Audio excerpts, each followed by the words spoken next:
What a week, man. That was an insane NFL Sunday, right? The heat is on, things are getting real, and there's news breaking that could completely change how any hardcore fan feels. First up, a win that looked like a cakewalk, but ended up being a terrifying back and forth nail biter. Then the absolute worst news we could get, something that could completely screw up the best laid plans in the trenches, right where we need protection. But hold on. We've got a big-time name popping up on the radar, and he could be exactly the missing piece we need to balance the whole damn thing out. And finally, some serious back office buzz that promises to crank up the rhythm of this offense. You better buckle up because we've got some good stories coming your way. But before we dive into this chaos, do me a solid, man. That thing that helps the channel grow. Hit that subscribe button. It's free. It only takes a second, and it builds this community of fans talking to fans.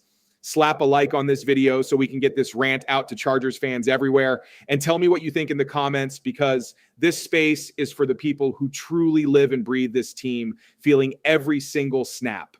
So the W came, but it was one of those heart stoppers that goes down to the wire. The scoreboard says 27-20, but anybody who watched that game knows that was too much drama. The Titans came in limping, half their roster banged up, and they still found a way to terrify us. We saw a pick six, a punt return for a touchdown, and for a minute there, it felt like the football gods were trying to mess with us again. But no, the team held the line and secured the damn result. When it's all said and done, a win is a win, and this one keeps us right on the division leader's heels. But honestly, come on, man, it didn't have to be this stressful. Now, one thing we absolutely can't skip, the impact of Odafe Oweh. That trade is starting to look like a home run for both sides. They got safety Alohi Gilman, who was part of the package, and we ended up with Oweh, who's turning into a complete nightmare for quarterbacks. He had 4 pressures and 2 sacks in a critical part of the game when the lead was still shaky. Oweh is becoming a reliable piece of the puzzle, and you can tell the locker room is bought in on him. 4 sacks in 4 games, that's not a fluke. That's a statement.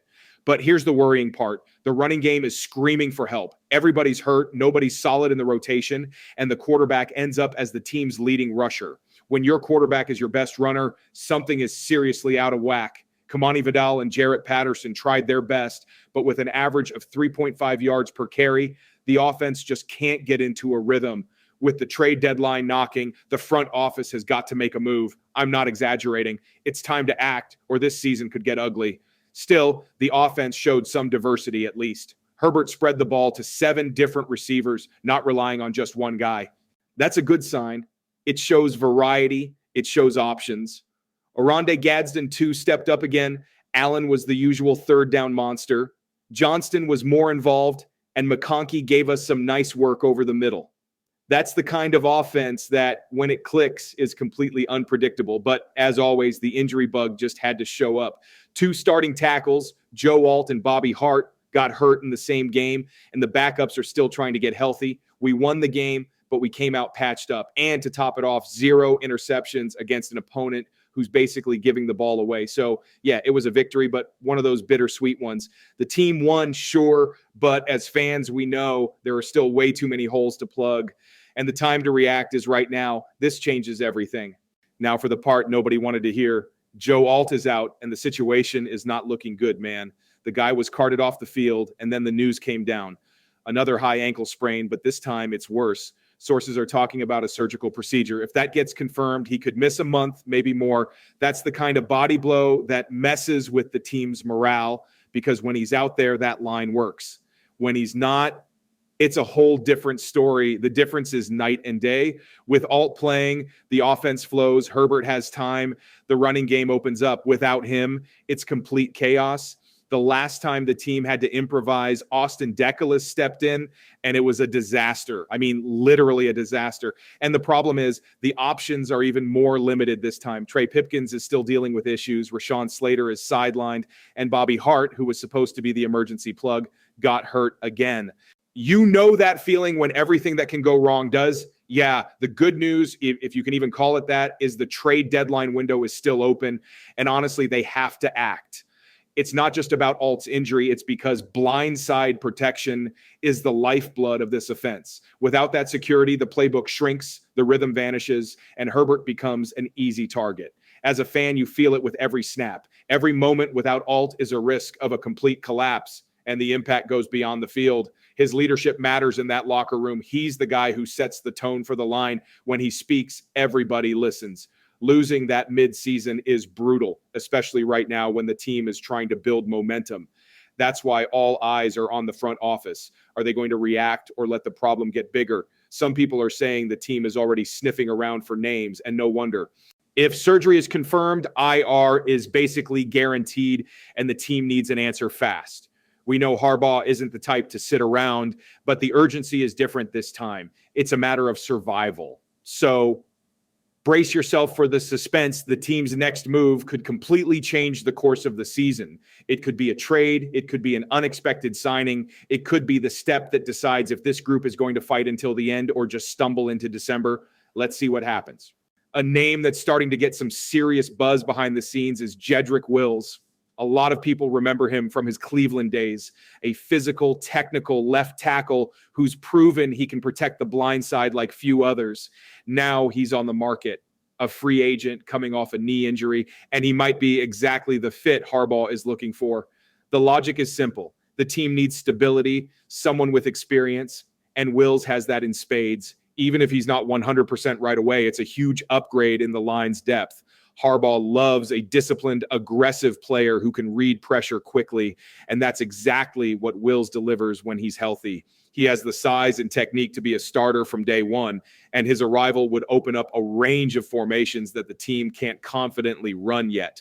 Imagine more aggressive RPOs, line shifts, hybrid packages to protect Herbert while also freeing up the running game. That's the style the coach has been trying to establish, a physical, balanced, and most importantly, dependable offense. But of course, there's the flip side of the coin. That knee is a major concern.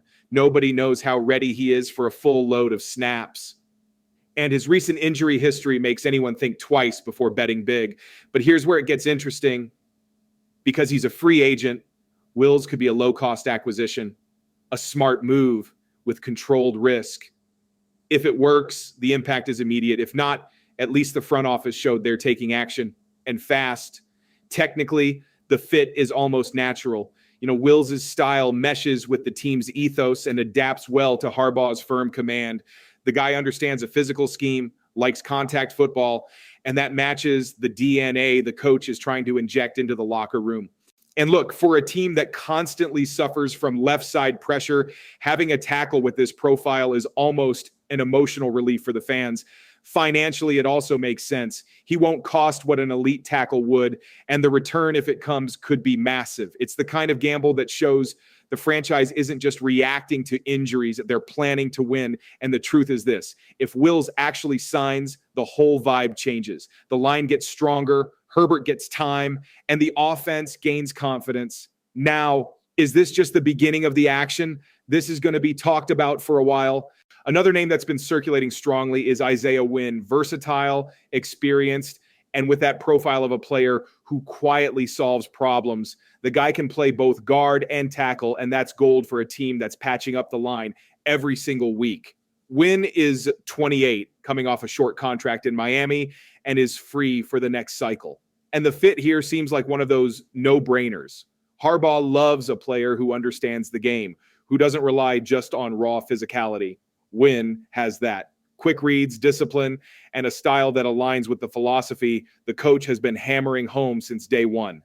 Intensity and balance. He could come in as a starter or a heavy rotation piece, which would already be a huge relief for a worn-out group. Plus, he opens the door for hybrid formations, RPO packages, double protection for Herbert, or zone schemes for the running game. Everything the team needs to diversify and regain confidence. But, of course, it's not all sunshine and rainbows. Wynn has a complicated injury history. He missed a good chunk of 2023 and had limitations in 2024. So if he comes in, it's a calculated risk. The difference is the cost is low, maybe around $1 to $2 million, far below the big contracts for elite tackles. That leaves room in the cap to invest in other areas without compromising the long-term plan. And honestly, if we can pay peanuts for someone who can stabilize the line, it's worth a shot. Competitively, this kind of reinforcement changes the entire tone. The AFC West is a street fight: Chiefs, Raiders, Broncos, and anyone who can't protect their quarterback gets left behind. Wynn might not be a star, but he's that solid player, the kind of name that makes the offense flow more smoothly without needing heroic plays. And for those of us who follow the team closely, seeing a move like this sends a message. The front office is paying attention, and they're playing to win now, not just thinking about 2026. In the locker room, he'd fit right in. He's a respected veteran and matches the core leadership, Herbert, Mack, Derwin, James. That mix of experience and hunger to prove his value is exactly what Harbaugh wants to spread through the roster. And let's be real, the fans would start feeling that confidence again, the sense that the team is being built with a purpose. If Wynn actually signs, the message is clear. The team isn't just chasing names, they're building a foundation. And that, my friend, could be the detail that defines the end of the season. This isn't over yet. So that's the deal. A win that came with drama, an injury that's terrifying, and two names that could completely turn this season around. The team is right there, balancing relief and urgency, trying to figure out emotion and survival. Harbaugh seems to understand that we can't wait. We have to act now, protect the quarterback, and keep that fire burning. And for those of us who live and die with every single play, you can feel that this story is far from over, because this team, with all the ups and downs, still has a lot left to show us. Comment below. This is our space.